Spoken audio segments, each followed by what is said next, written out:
क्या हमारे देश का कानून पुरुषों के अगेंस्ट बायस्ड है और महिलाओं के फेवर में ज़्यादा है जब बात प्रोटेक्शंस और राइट्स की आती है? चलिए आज इसी मिथ को बस्ट करते हैं और इसका जवाब है नहीं, बिल्कुल नहीं। हमारे देश का कानून पुरुषों के अगेंस्ट बायस्ड नहीं है, बल्कि जो सही तरीका है इस बात को एक्सप्रेस करने का वो ये है कि हमारे देश के कुछ कानून महिलाओं के, बच्चों के, बुजुर्गों के और जो माइनॉरिटी सेक्शंस हैं उनके प्रति थोड़े से इंक्लाइंड हैं, झुकाव है उनके प्रति थोड़ा सा ज़्यादा, और जो बिल्कुल जायज़ है। क्यों?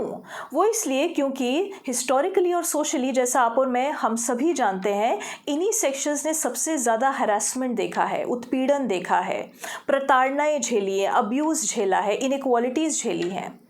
इसी वजह से इंडियन कॉन्स्टिट्यूशन के आर्टिकल 15 के अंडर सरकार ने कुछ सोशल बेनिफिशियल लेजिस्लेशंस, कुछ स्पेशल प्रोविजंस बनाए हैं इन सेक्शंस को अपलिफ्ट करने के लिए और इनको प्रोटेक्ट करने के लिए।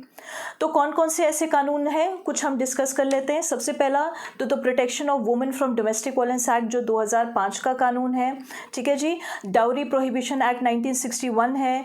पॉश एक्ट है 2013 का, सेक्सुअल हरासमेंट के खिलाफ जो कानून बनाया गया है।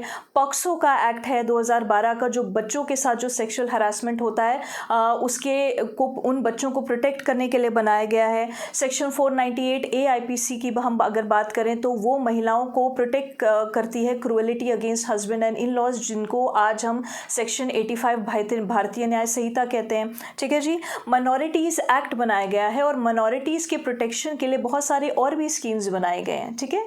ईव टीजन से रिलेटेड जो लॉज बनाए गए हैं लड़कियों को प्रोटेक्ट करने के लिए, और रेप के अगेंस्ट जितने भी कड़े कानून बनाए गए हैं, ये सारे कानून इसीलिए बनाए गए हैं क्योंकि ये क्राइम्स इनके साथ, इन वल्नरेबल सेक्शंस के साथ हो रहे थे, उनको प्रोटेक्ट करने के लिए बनाए गए हैं। ये कानून बनाने के पीछे कारण है। ये कानून कभी भी शौक से नहीं बनाए जाते। ये लॉज बनाने के पीछे बहुत ज़्यादा स्ट्रेस है, ट्रॉमा है, पेन है, बहुत ज़्यादा स्ट्रगल है, बहुत सारे सैक्रिफाइसेस हैं। और ऐसा नहीं है कि आज क्राइम हुआ है और कल ये लॉज बन गए।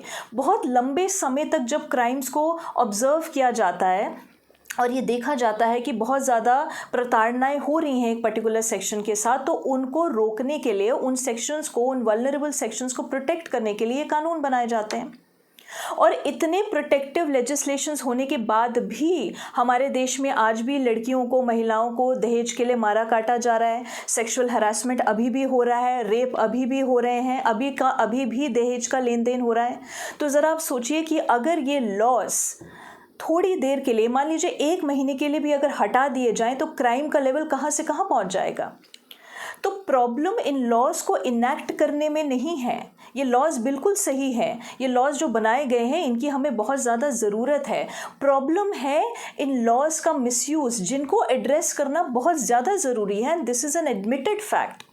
फॉर एग्जाम्पल 498A जो आज सेक्शन 85 भारतीय न्याय संहिता है, और जो डोमेस्टिक वायलेंस एक्ट है, उसको बहुत सारी महिलाएं मिसयूज़ कर रही हैं हस्बैंड्स और इन लॉज के अगेंस्ट, जिस वजह से पूरे देश भर में एक नाराज़गी फैली हुई है कि ये जो कानून बनाए गए हैं, जो social beneficial legislation, protective laws बनाए गए हैं महिलाओं के लिए, उनका मिसयूज़ हो रहा है।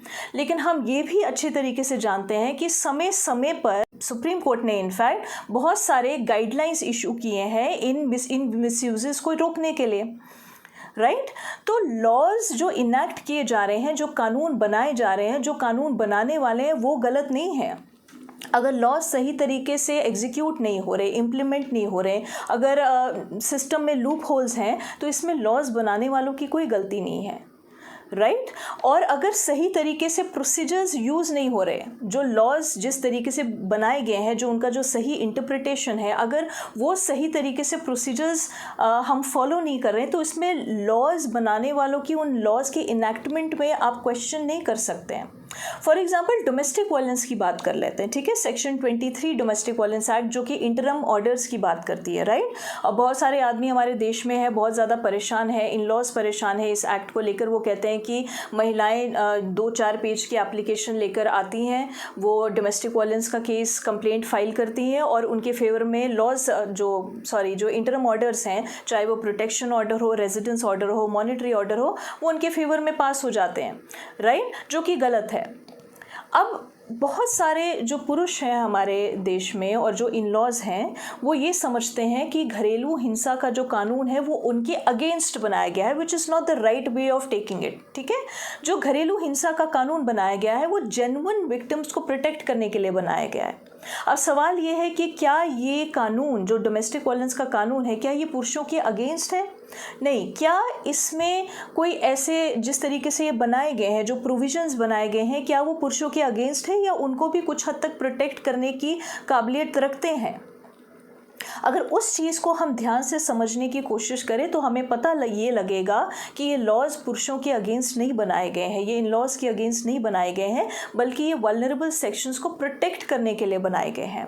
फॉर एग्जांपल अभी मेरे पास ये एक्ट है, ठीक है, मैं इसमें सेक्शन 23 आपको पढ़ के सुनाऊंगी। ये जितने भी आदमी मेरे कमेंट सेक्शंस में, मेरे रील्स के शॉर्ट्स के कमेंट सेक्शन में आकर इंस्टाग्राम और यूट्यूब दोनों पर ही जो कहते हैं ना कि ये डोमेस्टिक वायलेंस का कानून ही बिल्कुल गलत बनाया गया है और इसको स्क्रैप कर देना चाहिए, तो मैं आपको बता दूं कि इसमें आपके लिए भी, यानी कि पुरुषों के लिए और इन लॉज के लिए भी इक्वल प्रोटेक्शंस प्रोवाइडेड है।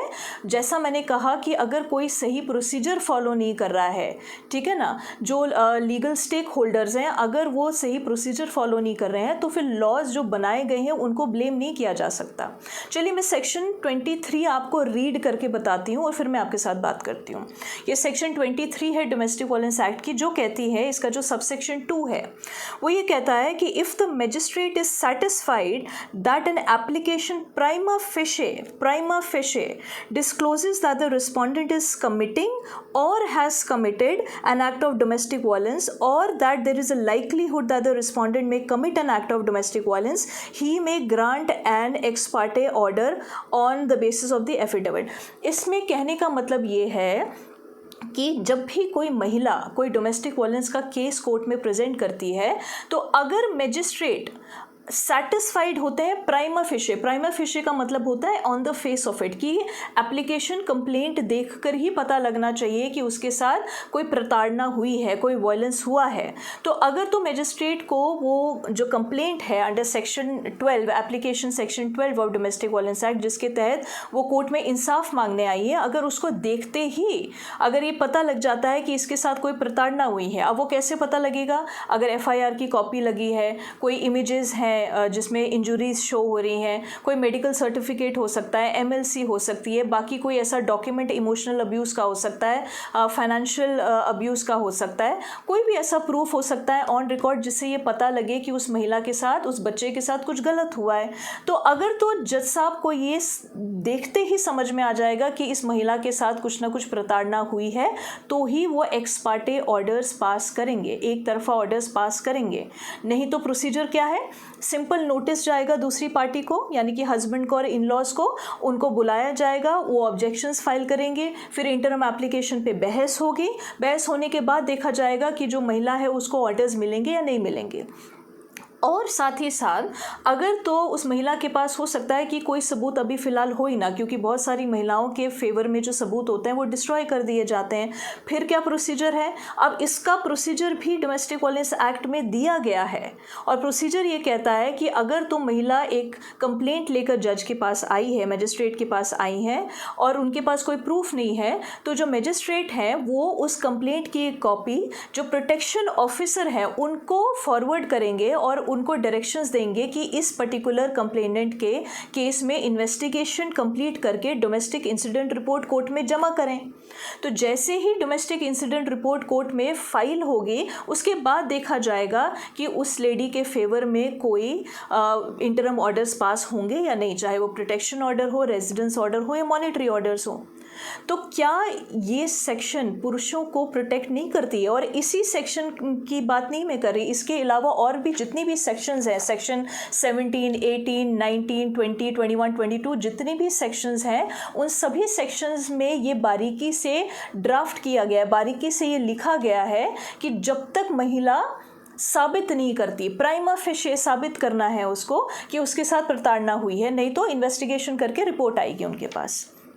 तो क्या हमारे देश के जो लेजिस्लेटर्स हैं, जो इंटेलेक्चुअल्स हैं, उन्होंने जब डोमेस्टिक वायलेंस एक्ट को बनाया था, क्या उन्होंने इस बारे में विचार नहीं किया कि ये एक्ट मिसयूज़ भी हो सकता है? बिल्कुल किया। इसलिए उन्होंने इस एक्ट की जो बनाने की जो ड्राफ्टिंग है, इसके जो शब्द हैं, वो इस तरीके से बनाए ताकि इक्वल प्रोटेक्शन मिले। अगर तो कोई महिला किसी पुरुष के अगेंस्ट या इन लॉज के अगेंस्ट झूठे केस भी फाइल करती हैं, तो यही कानून कहता है कि भाई जब तक मजिस्ट्रेट सेटिस्फाई नहीं होते कि प्राइमा फेशे उसके साथ कुछ गलत हुआ है, there has to be some prima facie evidence on record to show कि डोमेस्टिक वायलेंस हुआ है, तब तक उसको जो है एक्स पार्टे ऑर्डर्स नहीं मिलेंगे। तो क्या ये पुरुषों के लिए प्रोटेक्शन का काम नहीं कर रहा? बहुत सारे आदमी कहते हैं कि हमारे लिए भी डोमेस्टिक वायलेंस एक्ट अलग से बनना चाहिए। ठीक है, कुछ हद तक वो जायज़ है उस तरीके से सोचना, बट जो नहीं है अभी उसके बारे में हम बात नहीं करेंगे। जो हमारे सामने हैं, क्या वो हमें प्रोटेक्ट कर रहे हैं, नहीं कर रहे हैं, उसके विषय में बात होनी ज़रूरी है। ठीक है जी। तो ये जो बोला जाता है ना कि हमारे देश में महिलाओं को ज़्यादा सुना जाता है, उनके पक्ष में ज़्यादा कानून है और पुरुषों के अगेंस्ट कानून काम करते हैं, तो मैं आपको बता दूं कि इस देश में कितनी ऐसी महिलाएं हैं, कितने ऐसे माइनॉरिटी सेक्शन के लोग हैं, बच्चे हैं, जिनकी आवाज़ पुलिस स्टेशन तक नहीं पहुंचती है। कोर्ट जाना तो बहुत दूर की बात है। कितनी ऐसी महिलाएं हैं जिनको डराया जाता है, धमकाया जाता है और चुप करा दिया जाता है। कितनी ऐसी महिलाएं हैं जिनके पास फाइनेंशियल प्रॉब्लम बहुत ज़्यादा है। कितनी ऐसी महिलाएं हैं जिनकी अपने मायके वाले उनको सपोर्ट नहीं करते हैं। एक तो ससुराल वाले बहुत ज़्यादा अब्यूज़ करते हैं, और जब वो प्रोटेक्शन लेने के लिए और सपोर्ट लेने के लिए अपने मायके पहुंचती हैं तो मायके वाले भी सपोर्ट नहीं करते हैं। तो पुरुषों से मैं यही निवेदन करूंगी कि प्लीज़ कंप्लेन करने के बजाय लॉज को सही तरीके से समझने का प्रयास करिए, सही लोगों से सही गाइडेंस लीजिए। अगर कोई आपसे ये कहता है कि सर जी आपका तो अभी कुछ भी नहीं बनेगा, आपकी बीवी जो है वो आपके खिलाफ ये केसेस फाइल कर देगी, झूठे केसेस फाइल कर देगी, आपको फंसा देगी, आपकी सरकारी नौकरी है आपको नौकरी से निकलवा देगी, आपका डिपार्टमेंट आपके खिलाफ कोई एक्शन लेगा, डिसिप्लिनरी कंडक्ट के अंदर कोई एक्शन ले लेगा और आपको नौकरी से निकाल दिया जाएगा, आपकी पत्नी के फेवर में बहुत सारे स्ट्रॉन्ग लॉज हैं, आप कुछ नहीं बिगाड़ पाएंगे, तो प्लीज़ भ्रमित मत होइए। जस्ट बिकॉज आपको ये बातें बोल दी गई हैं तो इसका मतलब ये नहीं है कि आप इन बातों को मानना शुरू कर देंगे। पहले इनको वेरीफाई कराइए। अगर तो आप सही हैं, अगर आपने कुछ भी गलत नहीं किया, तो ये सोशल बेनिफिशियल लेजिस्लेशन आपका कुछ भी नहीं बिगाड़ सकते।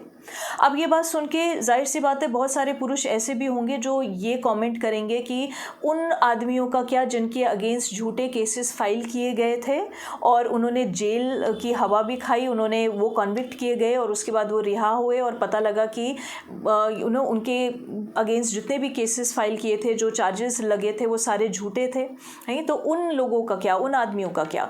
मैं समझ सकती हूँ आपकी बात, और इसीलिए आपसे कह रही हूँ कि सही गाइडेंस लीजिए, सही वकीलों के पास जाइए, सही लीगल कंसल्टेंट से कंसल्ट कीजिए ताकि आपको कोई भ्रमित ना कर सके, ताकि आपके फेवर में जो लॉज हैं, अगर तो आप बेगुनाह हैं तो आपके लिए सही तरीके से कंटेस्ट किया जाए।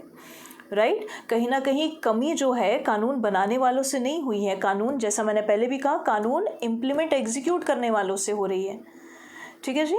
तो अब ये कहना क्या हमारे देश का कानून पुरुषों के अगेंस्ट बायस्ड है, क्या जो पुरुष हैं हमारे देश में वो कम प्रोटेक्टेड है?